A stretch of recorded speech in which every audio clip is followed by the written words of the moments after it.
Hey everybody, so I'm about to make a soup recipe that I've never tried before.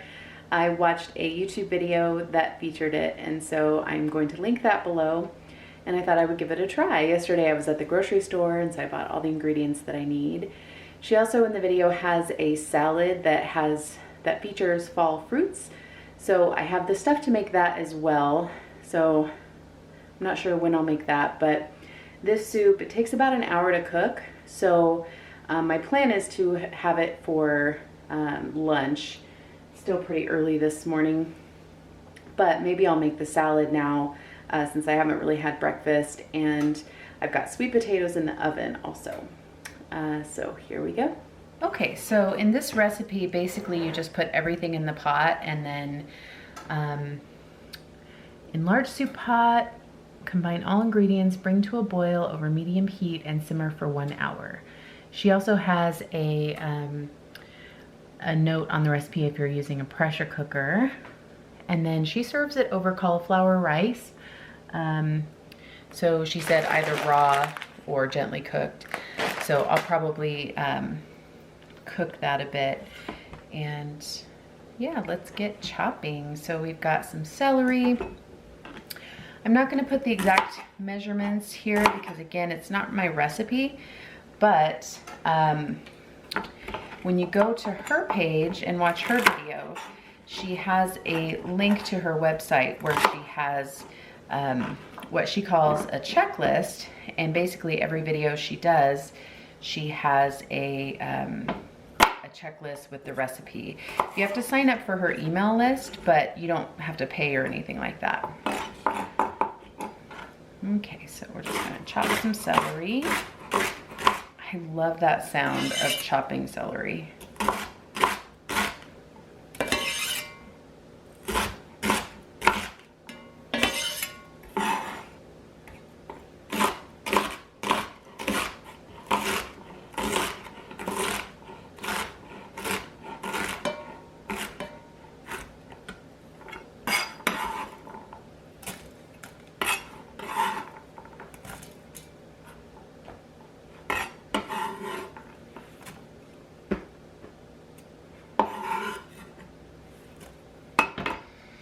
Next is eggplant. I have never cooked with eggplant before, and I'm not even sure how many things I've actually had that contain eggplant, but we will give it a try.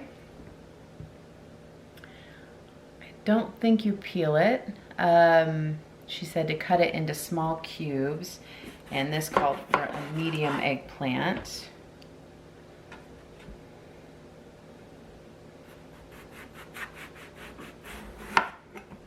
I'm just going to cut it up similar to zucchini.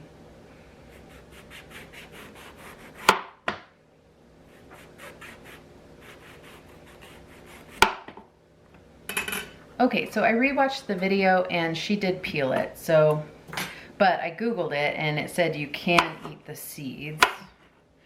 And I guess the seeds have a lot of health benefits. I'm hoping that I like eggplant because apparently it's a really healthy food for you.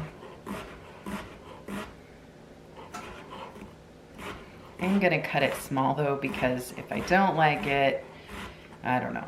So I made a soup the other day that was broth based, and it had potatoes, and I used those little tiny yellow potatoes, and gosh, they tasted so yummy.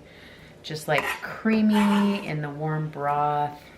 Very good. So I plan on making that again soon as well, but I figured since I just watched the video and I thought these recipes sounded good, I thought I would go ahead and make them.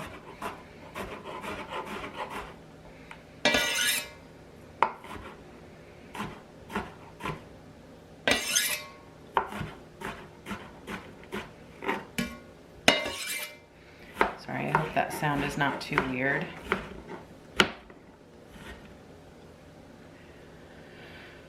Okay.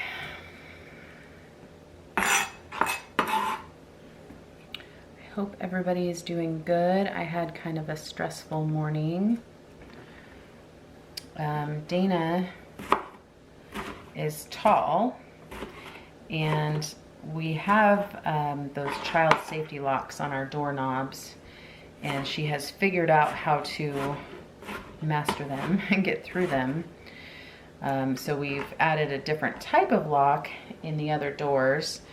And then the front door has a deadbolt, and you know, I didn't think that she could get the deadbolt. I knew she was getting tall enough to where she could reach it soon, but anyway, so I was in the bathroom blow drying my hair, which I don't like to do when it's just me and the girls, but I did it today, and I come out and the door is unlocked, and I thought, okay, that's strange. And so I locked it again, and then I sat on the couch, and she promptly went over to the door and unlocked the deadbolt and opened the door. I'm like, no, because like I've talked about, so Dana has autism. Like I've talked about, she is a runner. And if she takes off out the front door, I mean, God, you can only imagine. So I am pretty anxious today and thinking a lot about the, oh my God, what if thing. But, you know, I'm also trying to remind myself it didn't happen. You know, I'm glad I saw it with my own eyes. So,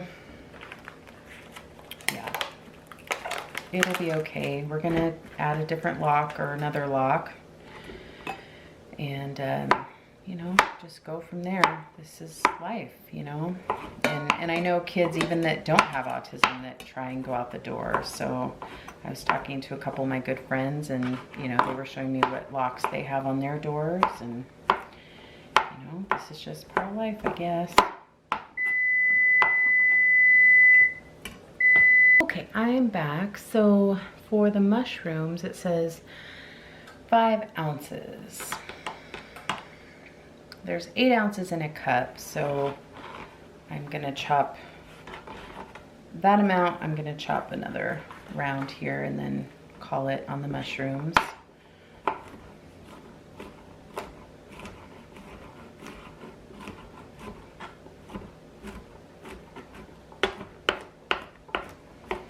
So anyway, so I'm a little bit low energy today just because I'm kind of feeling kind of sad, but you know, I'll get over it.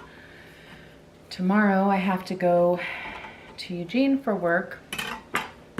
And side note, I bought this garlic at Trader Joe's, so 1 little square is equal to 1 clove. And it says 2 large cloves, so I'm just gonna do 3 of these guys. You keep it in the freezer. Lentils, chicken broth, or not chicken broth, vegetable broth. Anyway, I'm headed to Eugene, and Dan suggested I should get a hotel room and stay the night and just have a little break. So at first I was like, no, I don't need to do that. And now the more I think about it, I feel like, yeah, I think I need to do that.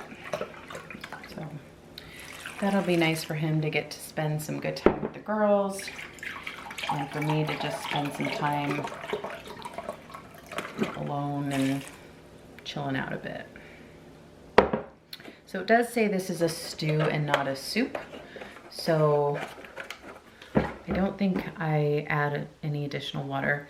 So a 28-ounce can of low sodium diced tomatoes.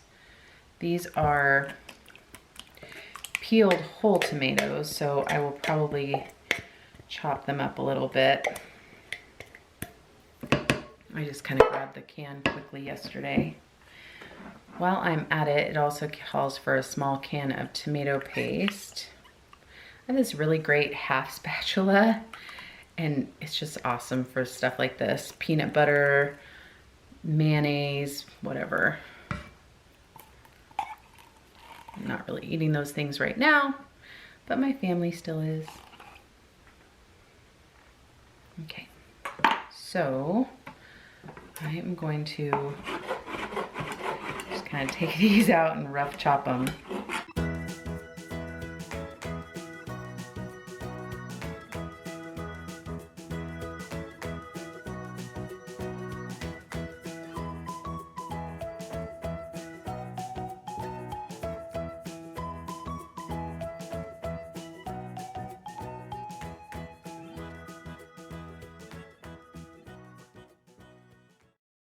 Okay, looks like all that is left is the seasoning. She calls for a few turns of fresh pepper, which I don't have, so I'm just gonna do a couple shakes of pepper. She also, in a couple of her videos, has talked about powdered jalapeno, which I can't seem to find, excuse me, in stores. So I might look online because I think that sounds like a good ingredient. This is cumin, 1 teaspoon.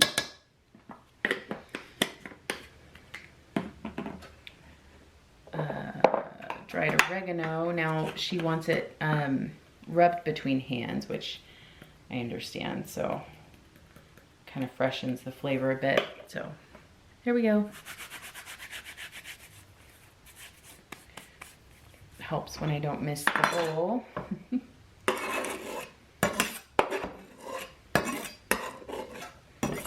Okay. She doesn't eat salt, but I am gonna add some salts. This is garlic salt. I also have onion salt I guess I could have added. Okay, I'm gonna wash up and then we'll give it a stir. Kitchen is a mess right now, but I thought, you know, I don't really need to clean it and get it all perfect because I'm just gonna get it messy again, so this worked out.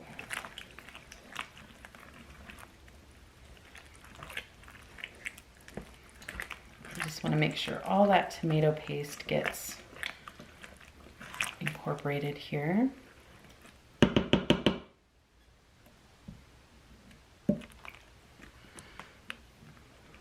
Okay. And again, this has lentils in it at the bottom too.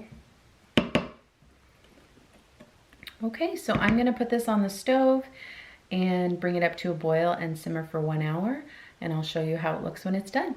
Okay, so I'm going to take the lid off here. Here is what it looks like. And I'm going to dish them up and let it cool off, and then I will try it on camera for you. So here is the lentil stew with some cauliflower rice. Still really hot, but we're going to give it a try. And I'm going to do a spoonful of the cauliflower rice in there as well, because that's how she suggests to serve it.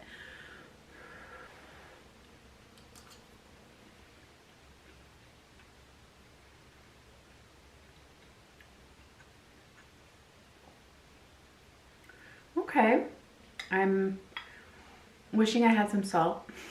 When I eat it, I will probably add salt to the cauliflower rice.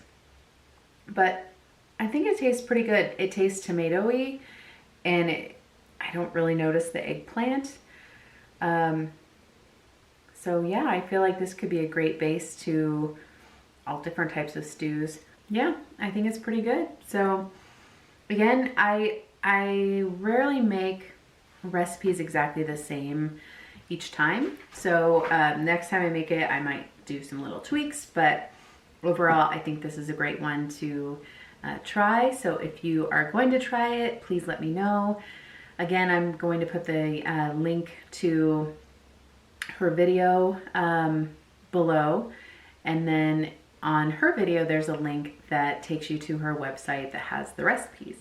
You have to enter your email, but excuse me, you don't have to pay anything. So anyway, thanks for watching. I hope you enjoyed, and I will see you next time.